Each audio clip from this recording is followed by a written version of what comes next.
শুভ সকাল প্রিয় বন্ধুরা। এই ঘাটে প্রতিদিন সকালবেলা যখন আসি, অন্যতম একটি রূপ ধারণ করে, যেন এই ঘাটে যেন হাজারো দিনের কিছু লুকিয়ে রয়েছে। এই ঘাটে বিভিন্ন জায়গা থেকে পাইকারি আসে মাছ তারা নিয়ে যাওয়ার জন্য।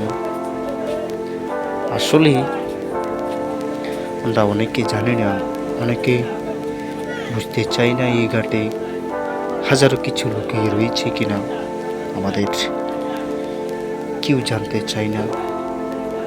এই ঘাটে বিভিন্ন জায়গা থেকে মাছ আনিয়ে থাকে জেলে ভাই।